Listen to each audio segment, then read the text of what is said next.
మన ప్రభువును ప్రియ రక్షకుడునైన యేసుక్రీస్తు ఘనమైన నామములో సియోను స్వరం టీవీ ప్రేక్షకులైన మీ అందరికీ కూడా నా ప్రభు పేరిట నా నిండు వందనాలు. మీరంతా బాగున్నారు కదా? దేవునికి స్తుతి కలుగును గాక. చాలా బిజీ షెడ్యూల్లో మనం ఉంటున్నాం.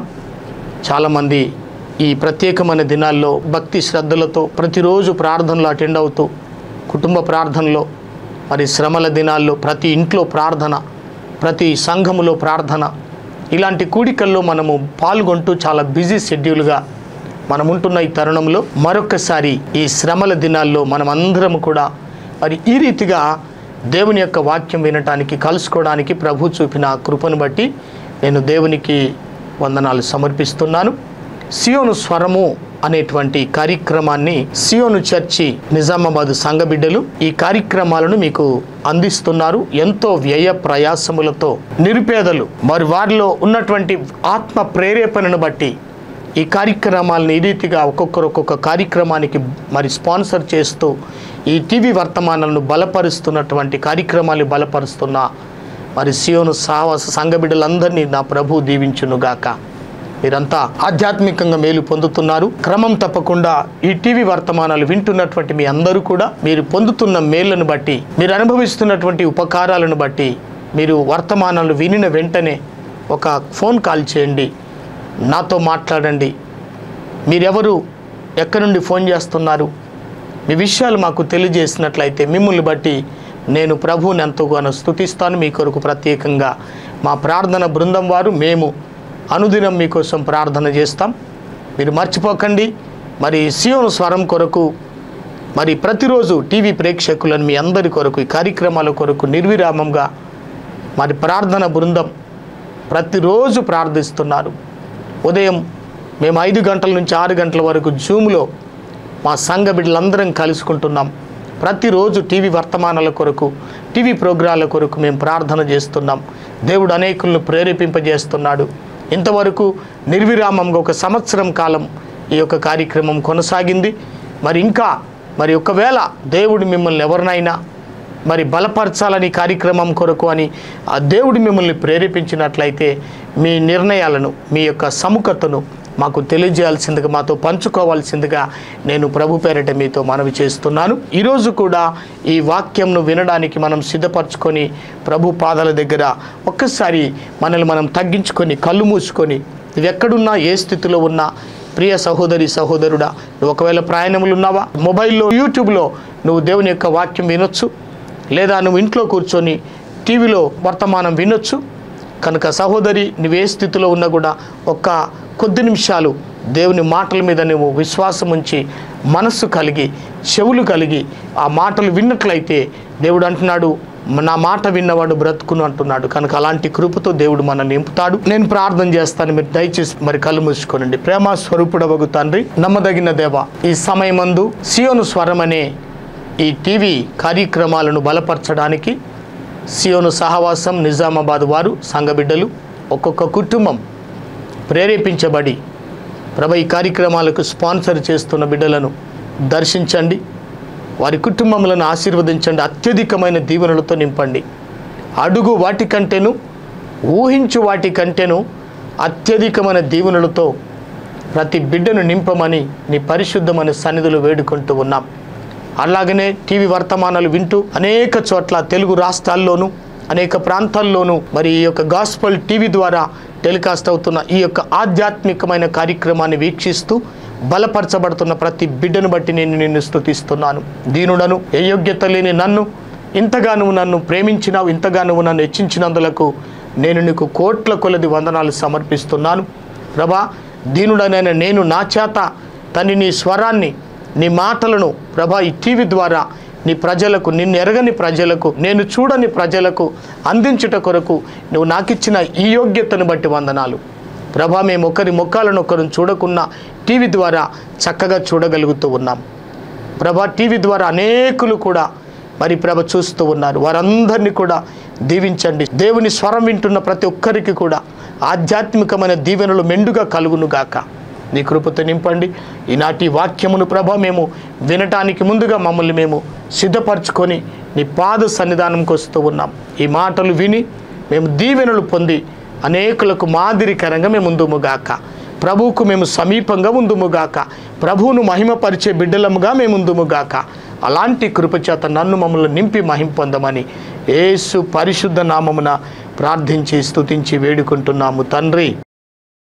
ఆమేన్. ప్రభునందు ప్రియ సహోదరి సహోదరుడా, గడిచిన వారాల్లో మనం అనేకమైన రీతులుగా దేవుని యొక్క మాటలు క్రమం తప్పకుండా వింటూ వస్తూ ఉన్నాం. ఆధ్యాత్మికమైన దీవెనలు మనం పొందుతూ ఉన్నాం. ఈరోజు కూడా యేసుక్రీస్తు వారు ఈ భూమి మీద ఉన్నప్పుడు అనేకమైనటువంటి ఉపమానములను చెబుతూ ఇక్కడున్నటువంటి మనకు అర్థమయ్యేలాగున యేసు ప్రభు ఏది చెప్పినా ఉపమాన రీతిగానే కొంతమందికి అర్థం కాలేని పరిస్థితుల్లో ప్రభు ఆ విధంగా చెప్పడం జరిగింది. ఈరోజు దేవుని మాటలు మరి మనం కూడా వినటానికి కొరకు మరి పరిశుద్ధ గ్రంథము మనము చదువుతున్నప్పుడు, ఆ మాటలు వింటున్నప్పుడు, వాటిని మనము విని జరిగించినప్పుడు దానిలో ఉన్న దీవెనలు ఎన్న శక్యము కానటువంటివి, అంత గొప్పవి, అంత అద్భుతమైనటువంటివి అండి. మరి ఇలాంటి దీవెనలను మనము పొందాలన్నదే దేవుని ఆలోచన ఉంటున్నది. టీవీ చూస్తున్నటువంటి నీవు ఎవరైనా సరే, సహోదరి సహోదరుడా, యవన బిడ్డ, దేవుడు నిన్ను మనల్ని ప్రేమిస్తూ ఉన్నాడు. ఈనాటి వాక్య ధ్యానం నిమిత్తమై తెలివిగల గృహ నిర్వాహకును గురించిన ఉపమానం, వాక్యము కొరకై భక్తుడైనటువంటి అపొస్తలుడు లూకా రచించినటువంటి లూకా సువార్త 16వ అధ్యాయము మొదటి 9 వచనాలు చదివి మీ ముందు ఉంచాలని నేను ఆశపడుతున్నాను. మరియు ఆయన తన శిష్యులతో ఇట్లా నేను, ఒక ధనవంతుని యొద్ద ఒక గృహ నిర్వాహకుడుండెను. వాడతని ఆస్తిని పాడు చేయుచున్నాడని అతని యొద్ద వాని మీద నేరము మోపబడగా అతడు వాని పిలిపించి, నిన్ను గూర్చి నేను వినుచున్న ఈ మాట ఏమిటి? నీ గృహ నిర్వాహకత్వపు లెక్క అప్పగించుము. నీవు ఇక మీదట గృహ నిర్వాహకుడవై ఉండవల్ల కాదని వానితో చెప్పెను. ఆ గృహ నిర్వాహకుడు తనలో తాను, నా యజమానుడు ఈ గృహ నిర్వాహకత్వపు పనిలో నుండి నన్ను తీసివేయును గనక నేనేమి చేతును? త్రవ్వలేను, భిక్షమెత్త సిగ్గుపడుచున్నాను. నన్ను ఈ గృహ నిర్వాహకత్వపు పని నుండి తొలగించినప్పుడు వారు నన్ను తమ ఇండ్లలోనికి చేర్చుకున్నట్లు ఏమి చేయవలెనో నాకు తెలియను అనుకొని తన యజమానుని రుణస్థులలో ఒక్కొక్కని పిలిపించి, నీవు నా యజమానునికి ఎంత అచ్చి ఉన్నావని మొదటివన్నీ అడిగాను. వాడు 100 మనుగుల నూనె అని చెప్పగా, నీవు నీ చీటి తీసుకొని త్వరగా కూర్చుండి 70 మనుగులని వ్రాసుకోమని వానితో చెప్పాను. తర్వాత వాడు, నీవు ఎంత అచ్చి ఉన్నావని మరి ఒకని అడగగా, వాడు 100 తూముల గోధుమలని చెప్పినప్పుడు వాడు వానితో, నీవు నీ చీటి తీసుకొని 80 తూములని వ్రాసుకోమని చెప్పాను. అన్యాయస్తుడైన ఆ గృహ నిర్వాహకుడు యుక్తిగా నడుచుకొనని వాని యజమానుడు వాని మెచ్చుకొనెను. వెలుగు సంబంధుల కంటే ఈ లోక సంబంధులు తమ తరమును బట్టి చూడగా యుక్తిపరులై ఉన్నారు. అన్యాయపు సిరి వలన మీకు స్నేహితులను సంపాదించుకొనుడి. ఎందుకనగా ఆ సిరి మిమ్మును వదిలిపోవునప్పుడు వారు నిత్యమైన నివాసములు మిమ్మును చేర్చుకొందురని మీతో చెప్పుచున్నాను. Praise the lord. దేవునికి స్తోత్రం కలుగును గాక. ఇక్కడ ఒక తెలివైనటువంటి గృహ నిర్వాహకును గురించి, గృహ నిర్వాహకుడు అనగా ఒక అప్పగించినటువంటి బాధ్యతను లేదా ఒక కుటుంబ వ్యవస్థను అప్పగించిన పనిని సరిగ్గా నిర్వర్తించడమే గృహ నిర్వాహకత్వము. దేవునికి స్తోత్రం కలుగును గాక. కనుక ఈ ప్రత్యేకమైనటువంటి ఈ సమయంలో ఇక్కడ మనము 16వ అధ్యాయములో మొదటి నుండి గనుక గమనిస్తే ఇక్కడ ఏం జరుగుతుందంటే, ఒక ధనవంతుని యొద్ద ఒక గృహ నిర్వాహకుడు ఉన్నాడు. ఈ లోకంలో కూడా రకరకాలుగా మరి యజమానుల దగ్గర, ధనవంతుల దగ్గర చాలా మంచి నమ్మకమైనటువంటి గృహ నిర్వాహకత్వములు ఉన్నటువంటి బిడ్డలు ఉన్నారు. అట్లా పరిశుద్ధ గ్రంథములో ఎంతోమంది ఉన్నారు. మన పితరుడు యోసేపు కూడా పోతీఫారి గృహములో ఒక చక్కని నమ్మకమైనటువంటి గృహ నిర్వాహకుడుగా ఉన్నాడు. Praise the lord. అదేవిధంగా మరి కొత్త నిబంధనలో మన ప్రభు అయినటువంటి యేసుక్రీస్తు వారు దేవుని ఇల్లంతటిలో నమ్మకమైనటువంటి గృహ నిర్వాహకుడుగా ఉన్నాడు. ఈ లోకంలో కూడా చాలామంది మరి వారికి అప్పగించినటువంటి పనిని నమ్మకముగా చేసేటువంటి గృహ నిర్వాహకులుగా ఉంటున్నారు. అయితే ఇక్కడ కూడా ఒక ధనవంతుని యొద్ద ఒక గృహ నిర్వాహకుడు ఉన్నాడు. అయితే ఈ గృహ నిర్వాహకుడు ఏం చేస్తున్నాడంటే, వాడు మరి తన ఆస్తిని పాడు చేయుచున్నాడని అతని యొద్ద వాని మీద నేరము మోపబడగా ఏం జరుగుతుంది ఇక్కడ? అతని యొక్క ఆస్తిని పాడు చేసినందువలన యజమాని అతనిని ఉద్యోగం నుండి తొలగించాలని నిశ్చయించాడు. దేవునికి స్తుతి కలుగును గాక. మరి ఉద్యోగం కోల్పోకముందు అతడు ఒక తెలివి కలిగినటువంటి పని చేశాడు. ఆ తెలివి కలిగిన పని చేసినందువలన నా ఉద్యోగం పోయినా పర్వాలేదు, పోయిన తర్వాత వీరు నాకు సాయం చేస్తారు అనుకున్నాడు. ఈ విధంగా తన లాభము కొరకు అతడు యజమానిని మోసగించాడు. ఈ గృహ నిర్వాహకుడు తెలివిని ఉపయోగించాడు, రెండవది మోసగించాడు కూడా. ఏంటి మోసము? యజమానుడి దగ్గర ఎంతమంది అయితే అచ్చి ఉన్నారో, యజమానునికి ఎన్ని విధాల అప్పు కలిగి ఉన్నారో, ఆ అప్పు ఇచ్చినటువంటి వారిని పిలిపించుకొని నీవు ఎంత అచ్చి ఉన్నావని ఒక వ్యక్తిని అడిగిన సందర్భం ఇక్కడ మనం గమనిస్తూ ఉన్నాం. అతడు వాని పిలిపించి, నిన్ను గూర్చి నేను వినుచున్న ఈ మాట ఏమిటి? నీ గృహ నిర్వాహకత్వపు లెక్క అప్పగించుము. ఎట్లాగోయినా ఆ ఉద్యోగం కోల్పోతుంది కాబట్టి అతను ఏమనుకున్నాడంటే, నేను ఇంకా నా ఉద్యోగం వెళ్ళిపోతుంది కాబట్టి ఇదే సమయంలో నేను స్నేహితులను సంపాదించుకుంటాను, ఇతరులకు నేను సాయం చేస్తాననేటువంటి తెలివితోని మోసం కూడా ఆయన చేయడం జరిగింది. తెలివి ఉండడం మంచిదే ప్రియ సహోదరి సహోదరుడా. తెలివి కావాలంటున్నాడు దేవుడు, జ్ఞానం కావాలంటున్నాడు దేవుడు. జ్ఞానం లేకపోతే నశించిపోతాం. జ్ఞానం ఉండడం మంచిదే కానీ, తెలివి ఉండడం మంచిదే కానీ, ఆ తెలివితో పాటు మోసగించడం అనేది మంచిది కాదు. చూడండి, ఈ గృహ నిర్వాహకుడు మోసగించాడు, యజమానునికి మోసం చేస్తున్నాడు. దేవునికి మహిమ కలుగును గాక.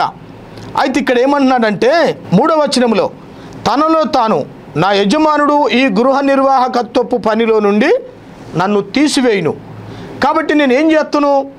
నేను త్రవ్వలేను, భిక్షమెత్తుటకు నేను సిగ్గుపడుచున్నాను. కాబట్టి నన్ను ఈ గృహ నిర్వాహకత్వపు పని నుండి తొలగించినప్పుడు వారు నన్ను తమ ఇండ్లలోనికి చేర్చుకున్నట్లు నేను ఏమి చేయవలనో నాకు తెలియను అనుకొని తన యజమానుని రుణస్థులలో ఒక్కొక్కని పిలిపించి, అందరిని పిలిపించడం జరుగుతుంది. యజమానుడికి ఇంతవరకు వేరే వారు అప్పు తీసుకున్నారు. కొంతమంది ఏమో అతని దగ్గర నూనె అప్పు తీసుకున్నట్టుగా ఉంది, ఇంకొక వ్యక్తికేమో గోధుమలు, అవన్నీ కూడా యజమానుడి దగ్గర అప్పు తీసుకున్నటువంటి పరిస్థితులు ఇక్కడ ఉన్నవి. వారందరినీ పిలిపించాడు ఒక్కొక్కరిని. ఈ గృహ నిర్వాహకుడు యజమానుడికి తెలియకుండా పిలిపించుకొని, నువ్వు ఎంత అచ్చి ఉన్నావని అడిగినప్పుడు ఒకతను 100 మనుగుల నూనె అని చెప్పగా, నీవు నీ చీటి తీసుకొని త్వరగా కూర్చుండి 70 మనుగులని వ్రాసుకోమని వానితో చెప్పాను. ఇంకొకరిని పిలిపించుకొని నీవు ఎంత అచ్చి ఉన్నావని మరొకని అడగగా వాడు 100 తూముల గోధుమలని చెప్పినప్పుడు వానితో నీవు నీ చీటి తీసుకొని 80 తూములని వ్రాసుకోమని చెప్పాను. హల్లెలూయా. ఇక్కడ ఏం చేస్తున్నాడండి? మనం బాగా గమనించినట్లయితే ఈ విషయాలు మనం గమనిస్తే ఆ యొక్క గృహ నిర్వాహకుడు చాలా యుక్తిగా నడుచుకున్నాడని యజమానుడు వారిని మెచ్చుకున్నాడు. ఒకందుకు వాని తెలివిని గురించి ప్రశంసించాడు, మెచ్చుకున్నాడు. Praise the Lord. అంటే అతడు చేసిన మోసాన్ని యజమాని మెచ్చుకోలేదు, కానీ అతని గురించిన తెలివిని మెచ్చుకున్నాడు. భలే తెలివి ఉపయోగించాడు కదా అని ఆ యజమానుడు మెచ్చుకున్నాడు. ఈ ఉపమానానికి ఉన్నటువంటి ఒక అర్థం ఏమంటే, మనుషులు తెలివిగా ప్రవర్తించాలి. ఉపమానంలో ఉన్నటువంటి భావం, అర్థం మనం గమనించి మరి అర్థం చేసుకోవడానికి తెలివి ఉపయోగించాలి, తెలివిగా ప్రవర్తించాలి, కానీ మోసం చేయకూడదు. ప్రియ సహోదరి సహోదరుడా, తెలివింది కదా అని ఆ తెలివితో పాటు మోసాలు చేస్తున్నవా నువ్వు? లోకంలో చాలామంది ఇలాంటి మోసాలు చేసేవాళ్ళు కోకొల్లలుగా ఉన్నారు. దేవునికి స్తోత్రం కలుగును గాక. మనం కూడా దేవుని బిడ్డలమైన మనం దేవుడు మనకు అప్పగించినటువంటి పనిలో సంపాదించుకోవడానికి మోసాలు చేయకూడదు. ఈ రోజుల్లో రకరకాలుగా ప్రజలు ఏదో ఒక రకంగా సంపాదించుకోవడానికి ఇతరులను ఈజీగా మోసపరిచే పరిస్థితులు చాలామంది కలిగి ఉంటున్నారు. దేవునికి స్తోత్రం. కాబట్టి ఈ ఉపమానానికి ఉన్నటువంటి ఈ భావమును గురించి మనం ఇక్కడ గమనించాలి. వెలుగు సంబంధులు అనగా క్రైస్తవులు, దేవుని బిడ్డలు మిగిలిన వారితో మరి వ్యవహరించేటప్పుడు తెలివిని చాకచక్యాన్ని ప్రదర్శింపరు. వారు త్వరగా స్నేహితులను సంపాదించరు. దేవుని బిడ్డలమైనటువంటి మనము స్నేహితులను సంపాదించుకోవాలి అనగా పేదవారికి కొన్ని సమయాల్లో వారికి ఆర్థికంగా సహాయపడి ఉన్నట్లయితే వారిని మనం ఎప్పుడు కూడా పోగొట్టుకునే పరిస్థితి ఉండదు. కనుక ఈ లోకంలో ఈ లోకరీతిగా గృహ నిర్వాహకుడు మరి ఇంతగా తెలివి ఉపయోగించి ఆ లాభం పొందడానికి కొరకు ఎందుకు ఉద్యోగం పోతుంది, తర్వాత ఈ పని ఎవరికైతే చేశానో వారు నన్ను వారి ఇళ్లలో చేర్చుకుంటారు అనే తెలివితో పాటు యజమానుడికి మోసం చేస్తున్నాడు. తెలివి బాగానే ఉంది, కానీ తాను ఏ యజమానుడి దగ్గర అయితే ఉన్నాడో ఆ యజమాని దగ్గర అతన్ని మోసగిస్తున్నాడు. బైబిల్ చెప్తుంది, మోసపోకుడి, దేవుడు వెక్కిరింపబడ్డడు, మనుష్యుడేమి విత్తుతాడో అదే పంట కోయునని ఇక్కడ దేవుని యొక్క వాక్యములో ప్రభు మనల్ని హెచ్చరిస్తూ ఉన్నాడు. ప్రైజ్ ద లార్డ్, దేవునికి స్తోత్రం కలుగును గాక. కనుక మరి సులువుగా ఈ లోకంలో చాలామంది ఎన్నోసార్లు మన యొక్క భవిష్యత్తులో మనం స్థిరంగా ఉండడానికి కొరకై భవిష్యత్తు కోసం తగిన విధంగా మనము సిద్ధపడని స్థితి ఉంటుంది. సులువుగా పొరపాట్లలో పడిపోతారు. మరి వారు వివేకవంతులై ఉండాలని దేవుడు ఏమంటున్నాడు? మత్తయి సువార్త 10వ అధ్యాయం 16వ వచనం ఒక్కసారి చూద్దాం. ఇదిగో తోడేళ్ల మధ్యకు గొర్రెలను పంపినట్టుగా నేను మిమ్మల్ని పంపుచున్నాను గనుక పాముల వలె వివేకులను పావురం వలె నిష్కపటులునై ఉండు అని దేవుడు మాట్లాడుతున్నాడు. Praise the lord. మనకు వివేకము కావాలి, తెలివి కావాలి, జ్ఞానం కావాలి. తోడేళ్ల మధ్యలోనికి పంపినట్టుగా నేను మిమ్మల్ని పంపిస్తున్నాను కనుక ఇక్కడ ఈ వివరణ చూస్తే పావురముల వలె నిష్కపటులై ఉండాలి. కపటము లేకుండా మనం ఉండాలి. మన వ్యవహారం ఎట్లుంది, మన యొక్క ప్రవర్తన ఎట్లా ఉంది, నిష్కపటం అనేటువంటి పరిస్థితి మనకు ఉండాలి ఆయన చెప్తున్నాడు. మరి ఈ లోకస్తులు లోకములో లాభము సంపాదించేటట్లు దేవుని బిడ్డలు అనగా క్రైస్తవులు కూడా ఆత్మ సంబంధమైన లాభం పొందడానికి మనకు వివేకముగా ఉండాలని దేవుడు మనకు ఈ యొక్క వాక్యం ద్వారా చెబుతున్నాడు. క్రైస్తవులమైన మనం కూడా ఆధ్యాత్మికమైనటువంటి మేలులు, ఆధ్యాత్మికమైన లాభాలు మనం పొందడానికి మనకు వివేకం కావాలి. కనుక ఇక్కడ మరి ప్రియులారా 9వ వచనంలో చూస్తే అన్యాయపు సిరి వలన మీకు స్నేహితులను సంపాదించుకొనుడి, ఎందుకనగా ఆ సిరి మిమ్మును వదిలిపోవునప్పుడు వారు నిత్యమైన నివాసములలో మిమ్మును చేర్చుకొందురని మీతో చెప్పుచున్నాను. యేసు ప్రభు దీనికి మరొక అర్థాన్ని కూడా చెబుతూ ఉన్నాడు. ఏంటి?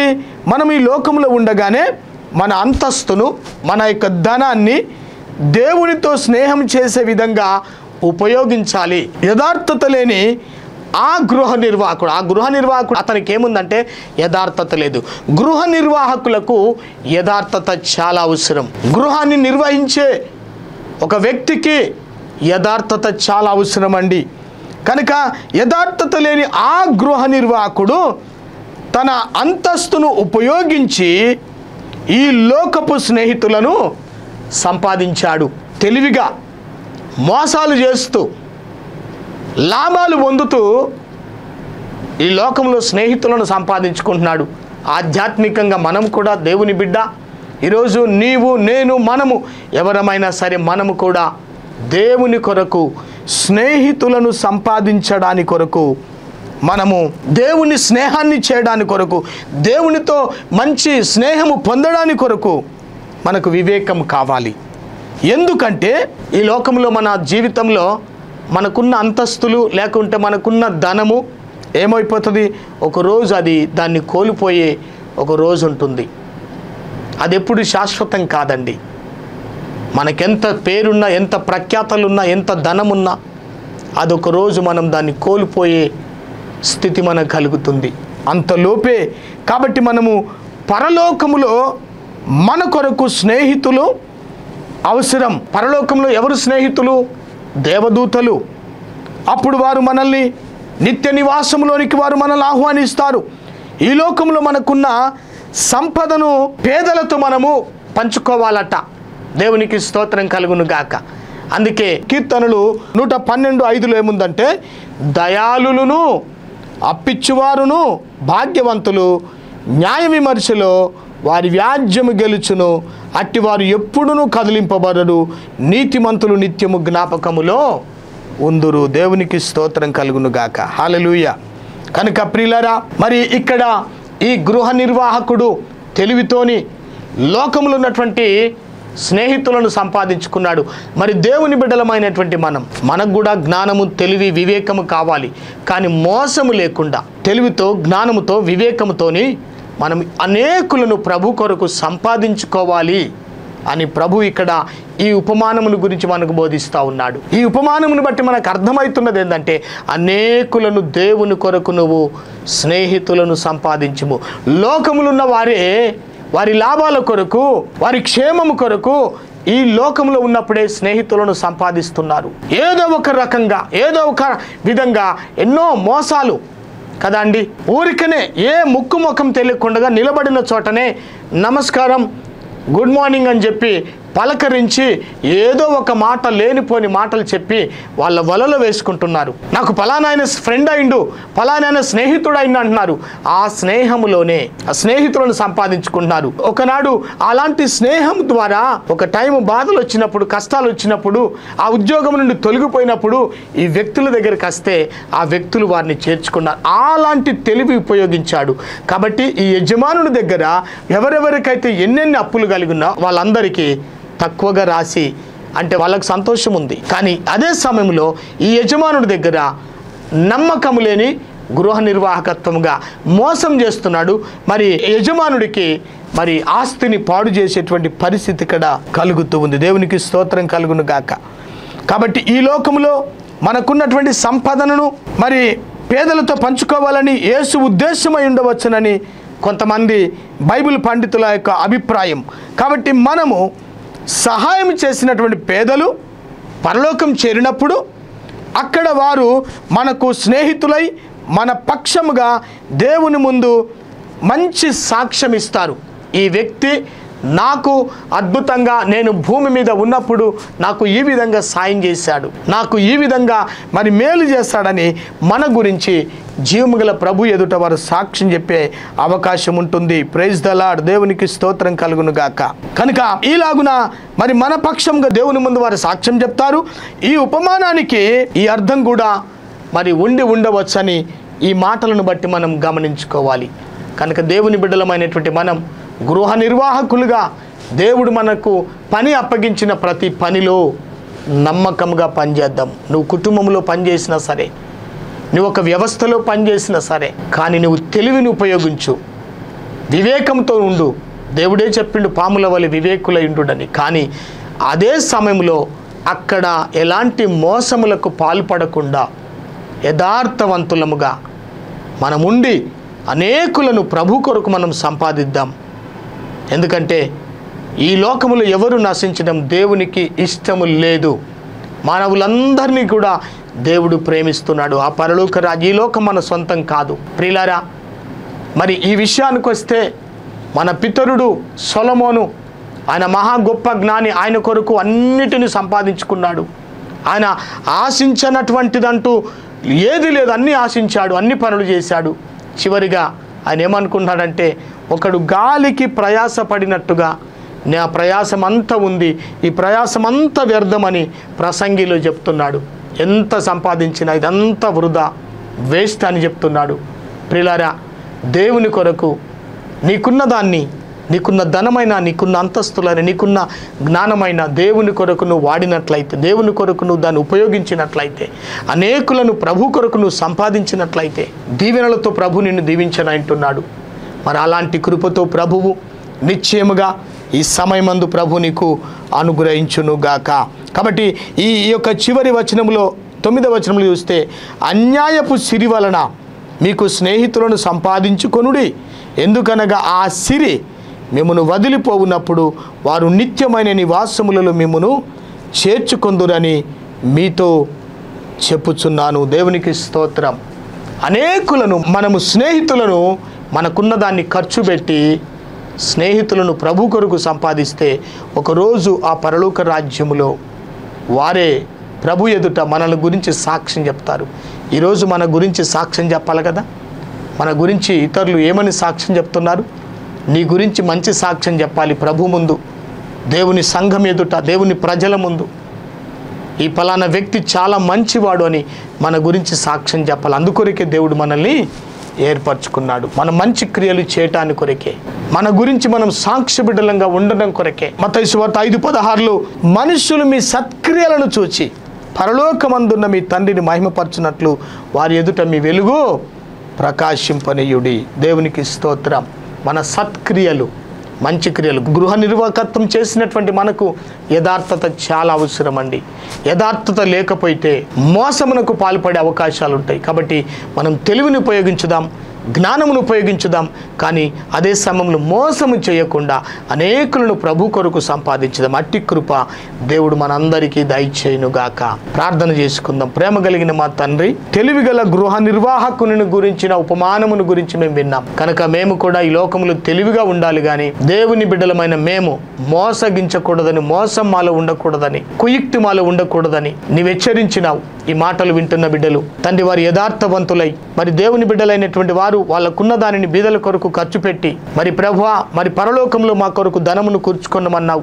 భూమి మీద ధనమును కూర్చుకుంటే అది పాడవుతుందన్నావు, అది చిమ్మెట పడుతుందన్నావు, తుప్పు పడుతుందన్నావు, దొంగలు కన్నమేస్తారన్నావు.